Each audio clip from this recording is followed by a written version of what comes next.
السلام علیکم.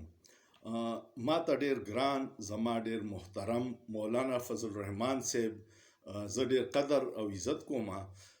ځینې شیزونه داسې دي چې په ریکارډ راوسته ډیر ضروری دي ځکه چې رښتیا او دروغ خلکو ته پته ولګي. زموږ عوام کې ماشاءالله اوس د سوشل میډیا په وجه شعور راغلی دی او هغه د رښتیا او د دروغو د حق او د باطل پہچان په اسانه کولی شي. په 2018 کې چې کله الیکشن وشو او مولانا صاحب خپل دوانه سیټونه بیلل نو هغوی دا اعلان وکړو چې دا اسمبلی جعلي ده او دا سلیکټډ الیکشن او موږ دا الیکشن نه منو.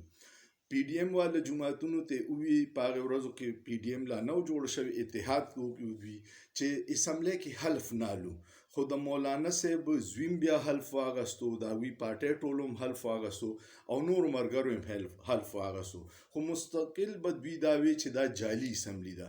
په دې کې بیا صدارتي الیکشن راغی نو مسلم لیگ نون خپل صدر ودرو امیدوار او زرداری صاحب خپل صدر ودرو خو د دوی لا اتحاد نو شوی.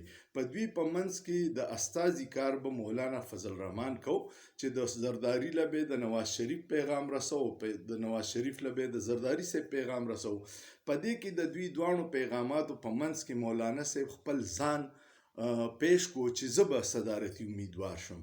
دا هغه اسمبلی وا چې کم مولانا صاحب وی چې دا جعلي ده د هغه اسمبلی ته مولانا صاحب صدارتي الیکشن ته ودرېدو او کوچري ګټلې وي نو زه دا سوچ کوم چې بیا به دغه وخت کې دا اسمبلی جعلي و کو حقيقي به خو مولانا صاحب دا تاریخ دی ځکه چې بنظیر په دور کې هغوی دا فتوا کړې و چې د ښځې حکمرانی حرامه ده خو بیا په هغه حکومت کې شامل شو او هغه فتوا بالکل یاره کړه.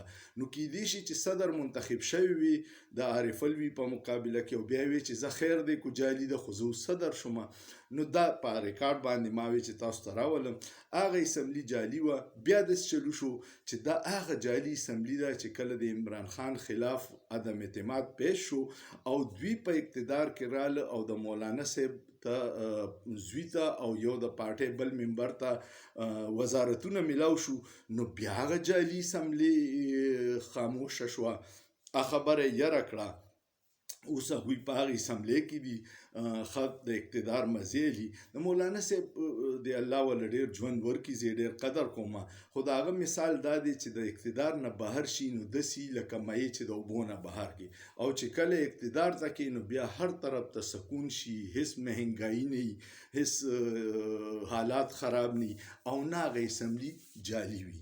ما وی چې دا ځین خبري پر ریکارډ راولم څوک چې تنقید کوي څوک چې تعریف کوي د تهذیب په دایره کې کوي په دلایل کوي زه به هغې ته ډېر خوشحالیږم.